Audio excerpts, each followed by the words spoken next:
So I'm currently out in Boston for HubSpot Inbound, and well, I'm kind of in a tiny hotel room with no desk. So I'm improvising and using what I got because I want to share all the latest news with you in the world of AI. Right now, we're sort of in the midst of conference season. This week alone, we had HubSpot Inbound, we had Salesforce's Dreamforce event, Amazon had an event where they announced some new features, YouTube held an event where they showed off some new features, Snapchat held an event where they showed off some new features. Next week, we got Meta Connect, which I'm going to be flying out to that right after HubSpot Inbound. Tons of conferences are going on, which means tons of announcements are happening. But I'm going to go ahead and jump in and start with an announcement that didn't come from one of these conferences. Let's start with talking about OpenAI. So this week, OpenAI put out this blog post here, an update on our safety and security practices. Now, this blog post talks about some of the new security measures they're implementing, as well as being more transparent, but probably the biggest news to come out of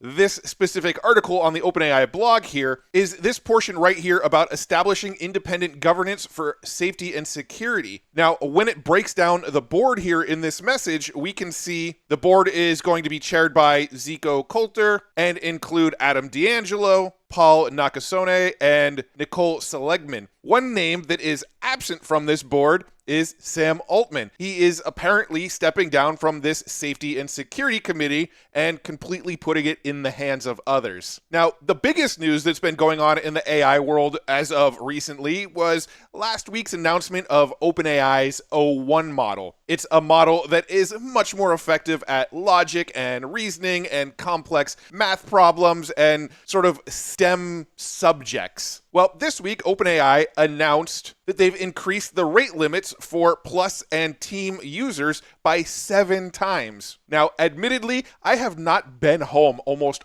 all month this month, so I haven't really had the opportunity to deep dive and play with OpenAI O1 myself. I'm super excited to get back to my house after Meta Connect next week and really spend some time deep diving on this O1 model. That way I can share with you some videos and tutorials and different ways that I'm using it and my own findings from playing around with it. But honestly, I just have not had the opportunity yet. However, I have been seeing some really cool stuff that people have been doing with OpenAI O1. For instance, my internet buddy here, Amar Reshi, actually managed to make a 3D version of the Snake game in under a minute. So check this out when I pull this up to full screen here. He managed to make this 3D version of Snake that we're seeing right here on the screen in under a minute. And it actually looks really good. So I mean, with coding tasks, my main go-to has been Claude Sonnet 3.5 lately. I've thought that's done a really good job with coding, but I don't know, man. OpenAI O1 seems to possibly have it beat with coding,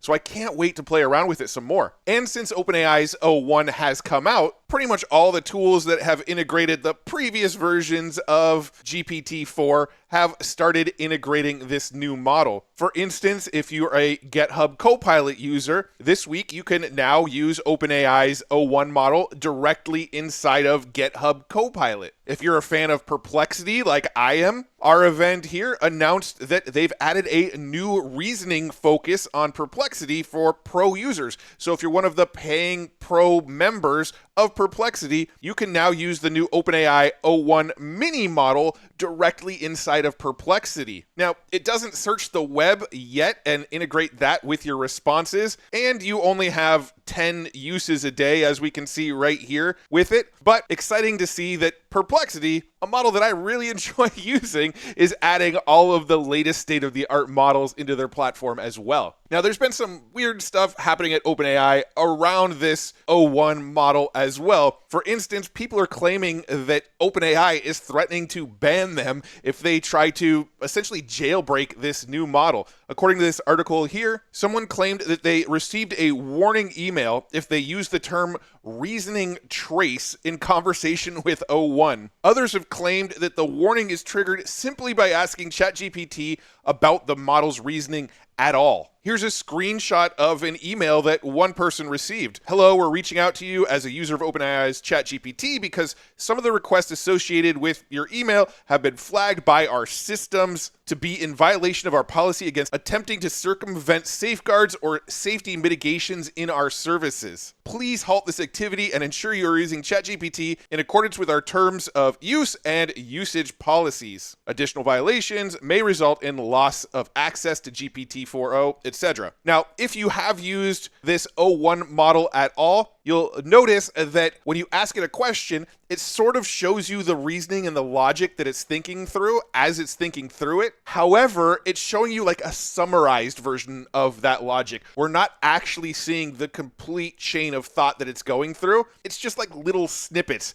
of the chain of thought. And people are trying to really reverse engineer that and figure out what is this model actually sort of telling itself and going back and forth on. OpenAI is still trying to keep that hidden. I'm assuming it's because they're worried that other companies might sort of reverse engineer it. And apparently, if you do try to reverse engineer it, you could potentially get banned from using OpenAI products. Here's another really weird one. I've only seen one claim of this, so I'm not sure if this is fake news or not. It totally well could be. But one person on Reddit claims that ChatGPT actually initiated a conversation with them before they ever sent a message. We can actually see in this screenshot that they shared here, ChatGPT shared the first message here. How was your first week at high school? Did you settle in well? This person, Milo here, responded, did you just message me first? ChatGPT says, yes, I did. I just wanted to check in and see how things went with your first week of high school. If you'd rather initiate the conversation yourself, just let me know. They ask if it's a new update,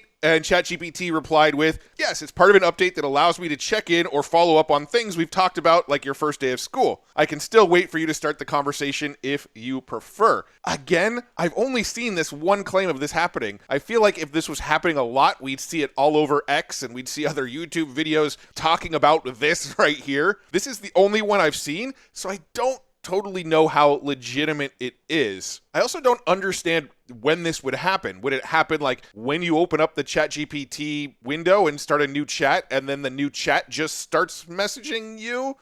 I don't really quite understand how this would happen in the first place, which is sort of making my alarm bells trigger that this could be fake. Moving on to Google, there's been a handful of little Google AI updates this week, most of them actually on the YouTube side, but they did announce that they're going to start flagging AI-generated images directly in search later this year. Inside of Search, Google Lens, and the Circle to Search feature on Android, if an image has metadata that states that the image was generated with AI, it's going to let people know as soon as that image pops up. Now, it has to have that metadata. It can't actually tell what's AI and what's not unless this metadata is actually sort of baked into the image. Moving on to some of the YouTube announcements, there was a little YouTube event this week where they announced a bunch of new features rolling out. I'm going to focus on the AI features, including one that's coming out of Google DeepMind. Google's rolling out some new video generation features directly inside of YouTube Shorts. They're going to be integrating Google's Veo model directly into Dream Screen. You can see here they have a little create button at the top of the screen inside of the app here. When you click on create, it asks you to describe what you want. It gives you some sort of presets like vintage, watercolor, digital, etc. And in this example, they type cinematic underwater reveal of the Golden Gate Bridge. And then they click on create. And then what it does is it generates 4 different still images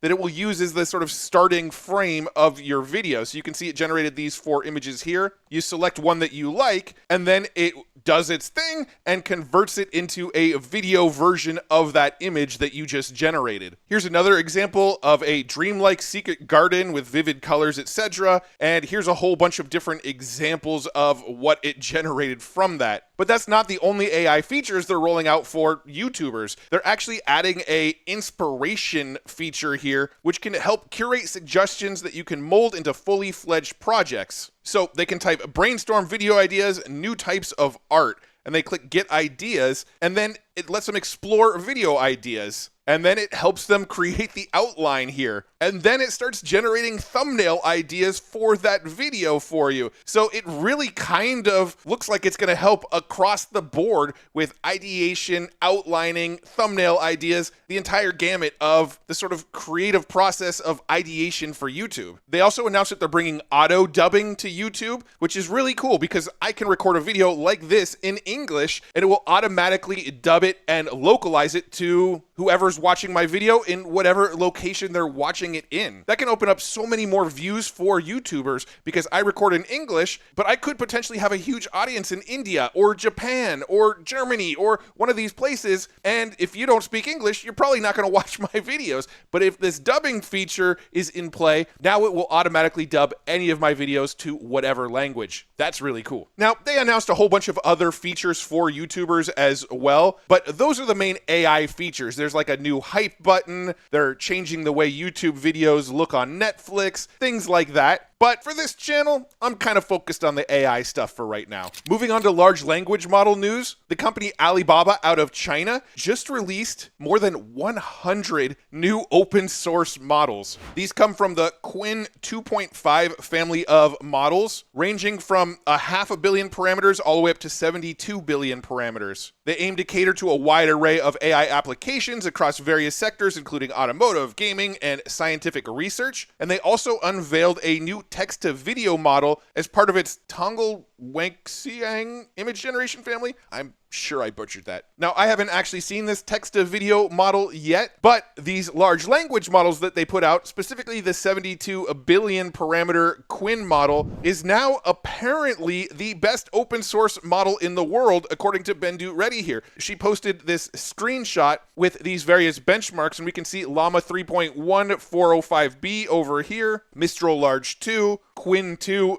72B, and this new Qwen 2.5 72B. And in most of these benchmarks here, it's outperforming the rest of these open source models. All right, I want to move on to AI video because there's been a lot that came out in the world of AI video this week as well. Starting with this one that actually came last week, but I sort of missed it in last week's video because I typically record these on Thursdays, release them on Fridays. Last week I recorded on Friday, but had to release it on Saturday due to my schedule. And this came out on Friday after I recorded that video. And that's the fact that Runway dropped a new video-to-video model. Now, Gen 1 was already sort of a video-to-video model, but this one is so much more improved over that model. I found this Instagram post here from AI Searches that shows off some examples of what it's capable of. The top being the original video they uploaded, the bottom being the one that uses the prompt running on Mars while wearing a spacesuit. And you can see the original video is translated into this AI version of the video. You just upload a real video of yourself, give it a prompt, and it can swap it into this AI version. Here's a Porsche in a warehouse, but we can see here all of the different ways that this Porsche is now transformed into a new video. In fact, that initial video may even have been an AI generated video. I'm not sure. Here's somebody walking on a treadmill and all of the different ways that's translated. Somebody with big ears translated into these various AI videos. All sorts of cool opportunities and things you can do.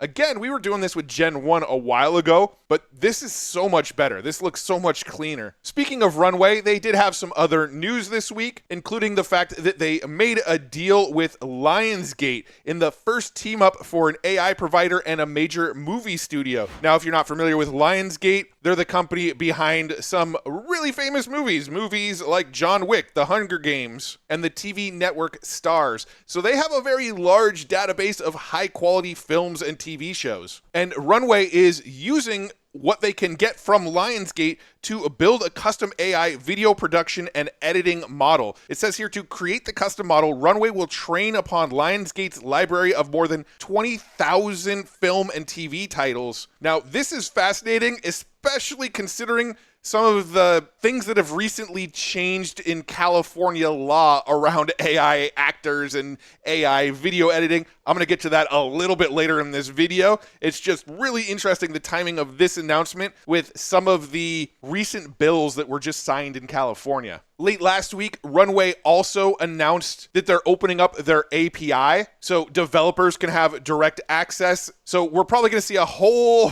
bunch of AI video tools coming out in the near future that just leverage Runway's API in the back end that probably try to claim to be a new video model, but they're just leveraging the Runway API. If you're not familiar with an API, it's basically a way for other software to access the abilities that something like Runway can do. So other companies can go and build their own tools to generate videos and use Runway's technology on the back end. Now, the Runway API is still in early access. You have to apply for access if you're a developer, and I guess they're slowly rolling it out to people. On the exact same day that Runway announced their API, Luma Labs' Dream Machine also announced they're making their API publicly available so that companies can build with their API and their video generator. One big difference about the Luma AI API is that, well, you can start right now. So these like AI video wars are heating up. These companies are obviously competing with each other and trying to constantly one-up each other. Runway says, hey, we've got an API now, get on the waiting list. Luma says, hey, we've got an API, go use it now. Again, I think all of this is just going to lead to a whole bunch of new video apps popping up. Running future tools, I see so many apps submitted. I'd say only about 10% of the apps that are submitted actually make the website because so many of them are just, GPT-4, but somebody put their own user interface over it, or Stable Diffusion, but somebody put their own user interface over it. They're the same things that already exist, but somebody's just putting a new website in front of it and saying, hey, this is my new tool. And they submit it to future tools, and I'm looking at it going, this is just something that already exists. These APIs are really valuable if they're sort of built into something that's more of like a workflow where multiple steps happen. But they're not super valuable if you're just going to go and create a super thin wrapper around the API. Essentially, build a front-end user interface, but what the tool does is exactly what Runway or Luma does already. That's not valuable, but I think we're going to see an explosion of that pretty soon. The Chinese AI video model Kling also got some updates this week. They put out an announcement video here on X. They released Kling 1.5, and probably the coolest feature of this new model is this new motion brush feature, which I'll show you in just a sec here. But they've also improved the image quality, so it looks a little bit more realistic here. Improved dynamic quality with improved motion rationalization, such as eating and bird flights. Improved prompt relevance, so it can now handle more complex prompts. But like I mentioned, the motion brush feature is probably the coolest feature that they've just added. So for example, they've got this image here of a moon, and we can see they highlight the moon by selecting it, and then it says draw a path. And they draw an arrow, and we can see it generates a video of the moon moving in the direction where they just drew that arrow. We've got this image of a cat here. They highlight the cat, and then they draw a path that kind of goes up and then back down again for the cat. And then the video shows the cat leaping over the bowl here. Here's some more examples I came across on this El Scene X account here. Here's another one of a cat where they highlight the cat. You can see as they sort of move the mouse around, it highlights areas to help you select the right thing. So they select the cat, they make sure they grab the tail and everything. And then they draw a little line showing the cat leaping onto the table. And guess what? We get a video of a cat leaping onto a table. This isn't real time because I'm sort of scrolling, but if I press play, that's the speed that the video goes through right there. Here's another image of a soldier sitting in mud. They highlight just the soldier here, draw a little arrow to show what the soldier needs to do. And this is the video we get out of it. The soldier getting up and walking away. Now, the soldier morphs a little, but it's still pretty dang impressive. And there's a whole bunch of other examples here on this X thread, like this car going left or right on the fork,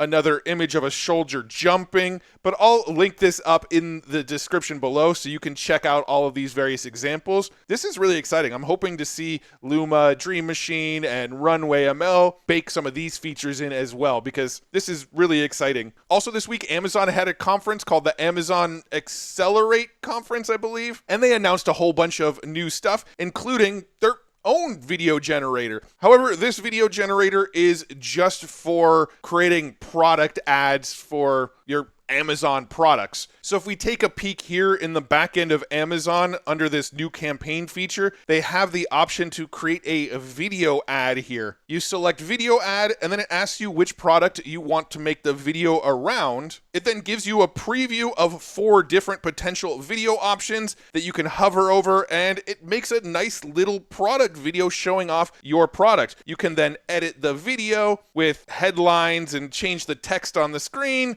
The only thing is, when you're using video, you're kind of using video on Amazon to stand out. If everybody has access to this feature, does anybody really stand out? Are all these videos going to sort of look the same? I don't know. We'll see how that plays out. Amazon also debuted Project Amelia, which is an AI assistant for sellers. And we can see some screenshots here where they ask questions like, what are the top things I need to do to prepare for the holiday season? And it gives them suggestions based on their products and their store. Here's another screenshot where it is actually pulling in data from their Amazon store. So it says, how's my business doing? And then it shows off some key metrics right inside of the chat for that user. That seems like it'll be pretty handy if you're an Amazon seller and you want to make your life a little bit easier with AI. Snap, the company behind Snapchat, held their annual Snap Partner Summit this week, and they showed off a bunch of new AI stuff and cool new tech. Starting with a new, well, you guessed it, AI video generation tool. It says here the tool will allow select creators to generate AI videos from text prompts and soon from image prompts. The tool will be available in beta on the web starting today. This is from September 17th here for a small subset of creators. And I guess during the keynote, they didn't share too many details about this, just that it's coming and it's rolling out in beta right now. They also announced that Snapchat is going to be getting a Google Lens-like feature. We can see here in this screenshot, somebody took a picture of a flower and then said,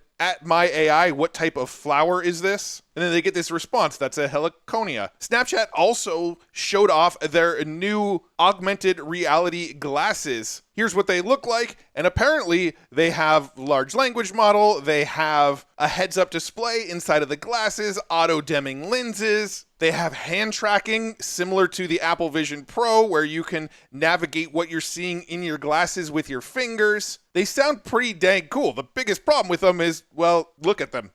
That's what they look like. We can see in this closer up image that it looks like the batteries and all the processing are sort of behind the ear here. But it sounds like it'll be a fairly decent blend between what you get out of like the Meta Ray-Ban glasses and what you get out of something like the X Real glasses where you can watch videos and things like that directly in the glasses. Now, apparently this is just like a beta version of them. They're not really ready for full rollout yet. They only have a 45-minute battery life at the moment. But ideally, if they can improve that battery life and, well, make them look a little bit better, these could be a hit. While we're talking about glasses, Meta just extended their deal with the Ray-Ban smart glasses through 2030. So it sounds like we're going to continue to get new versions and new models of the Meta Ray-Bans for at least 6 more years. And like I mentioned, next week is Meta Connect. I'll be at that event. Rumor has it they're going to show off a new augmented reality pair of sunglasses at that event. They're not expected to be released until 2026, 2027,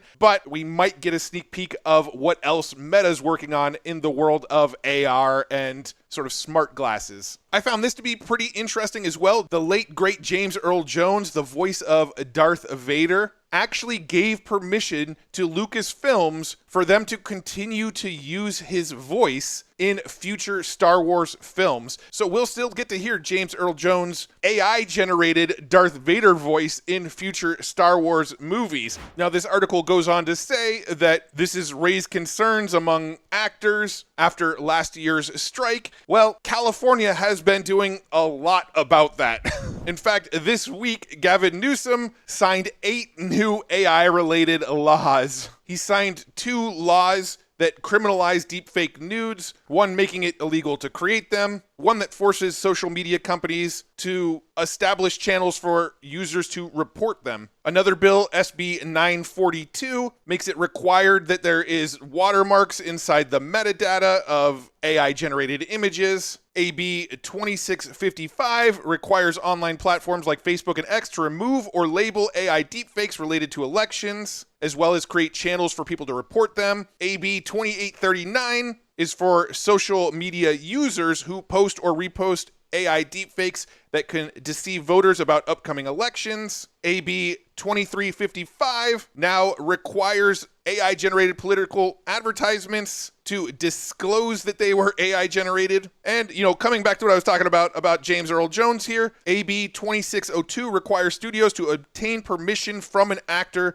before creating an AI-generated replica of their voice or likeness. And AB 1836 prohibits studios from creating digital replicas of deceased performers without consent from their estates, which is interesting because in the Star Wars film Rogue One, they actually created an AI-generated version of one of the deceased actors, supposedly without permission. If they had made that video today, it would have been illegal to do so. There's one major bill left that I've talked about in multiple videos. We've done a whole podcast episode about it, and that's the SB 1047 AI bill, which basically holds the model creators responsible for major catastrophic harm that might come from the model, even if they weren't involved in that catastrophic harm. As of the recording of this video today, Gavin Newsom has 2 weeks to decide whether or not he's going to sign that bill into law or veto it, and it sounds like he's still kind of torn. But he did speak at an event, and he kind of almost implied that he might veto it. He said, "There's one bill that is sort of outsized in terms of public discourse and consciousness. It's the SB 1047. What are the demonstrable risks in AI and what are the hypothetical risks? I can't solve for anything. What can we solve for?" And so that's the approach we're taking across the spectrum on this. He also said in that same conversation, "We've been working over the last couple years to come up with some rational regulation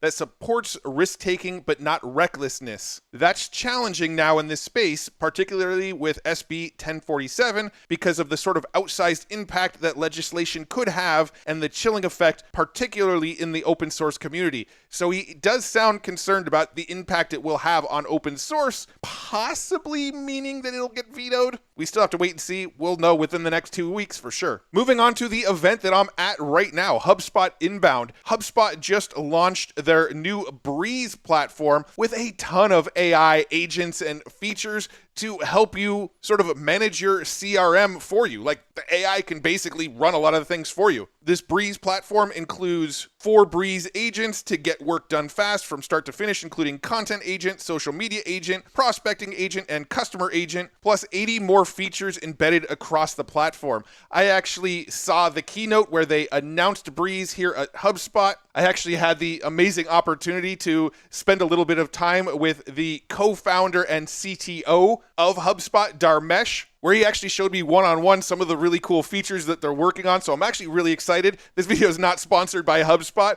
but I just was really, really excited to sit down with him and see behind the scenes some of these cool new AI features that these guys are rolling out over at HubSpot. The chip startup Groq just made a deal with one of the largest companies on the planet, Aramco. They want to build the world's largest AI inferencing center with 19,000 language processing units. Aramco is going to fund the development, and it's expected to cost in the order of 9 figures. It blows me away, though, because it says the data center will be up and running by the end of this year and can later expand to include a total of 200,000 language processing units. Now, this is a direct competition with NVIDIA, although this is more like cloud compute. I don't think you can just go and buy like a Groq GPU and run your own AI at home. You can go to the Groq website or use the Groq API and run the AI inference through their systems, and it's insanely fast, while NVIDIA is more selling the actual hardware itself to the companies that are doing the AI. Both trying to accomplish the same things for the end users, just 2 different approaches. It'll be interesting to see which approach wins out in the long run. If you're a user of Slack, Slack AI will generate transcripts and notes from huddles. So when you jump on Slack meetings, at the end of the meetings, you can get key takeaways and summaries of the meetings and things like that. There's been some frustration around LinkedIn. Apparently, LinkedIn has been training on people's data, and they don't make it super easy for you to opt out of LinkedIn training on the data. It says here, if you're on LinkedIn, then you should know that the social network has, without asking, opted accounts into training generative AI models. LinkedIn introduced a new privacy setting and opt-out form before rolling out an updated privacy policy,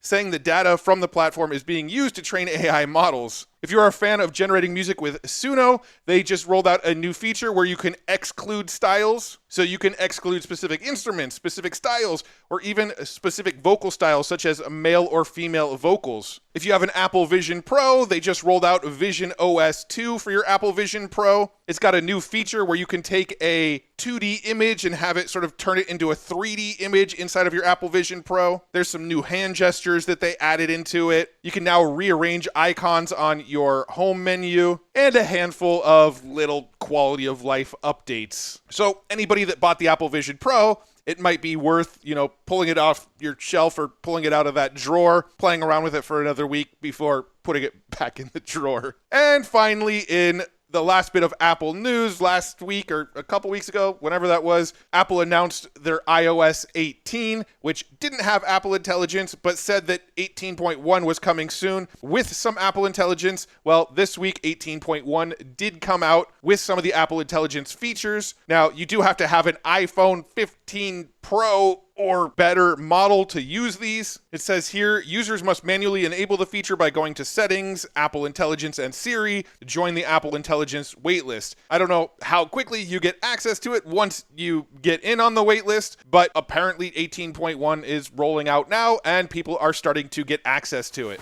And that's what I got for you today. I know it was a ton. We're in conference season. There's a lot happening right now. I know this is a bit different of a video. I am literally in the world's smallest hotel room. I don't have a desk. I don't have anywhere to set my computer down. I've literally been holding my computer in my hand this entire video. I'm sitting on my bed in my hotel room. I got this headset because I was sick of holding my mic up like this when I was in hotel rooms recording these videos. So this one is totally different than normal. Hopefully you got the same amount of value out of it. I'm just trying to keep myself up with the latest AI news. And if I'm keeping myself up with it, might as well flip on the camera and help you keep up with it as well. So I hope I achieved that for you. If you like videos like this, make sure you like this one with the little thumbs up like button and subscribe to this channel. That will really, really help me out. And it will ensure that more videos like this show up in your YouTube feed. I make a lot of AI news videos, a lot of AI tools videos, a lot of tutorials, things like that. I try to keep you tapped into the AI world and also show you how to use all the stuff. Now,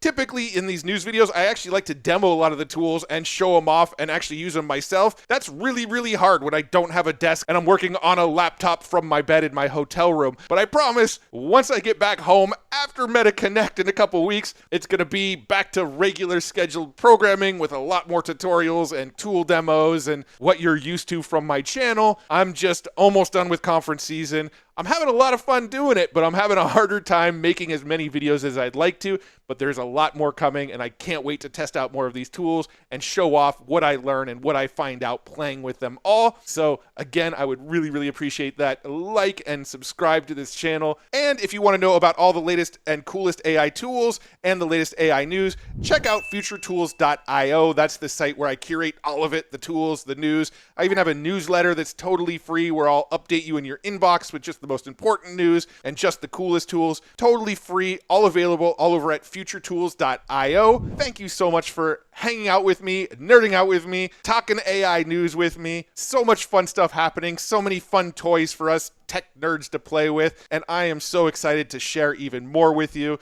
So really, really appreciate you. See you in the next video. Bye-bye.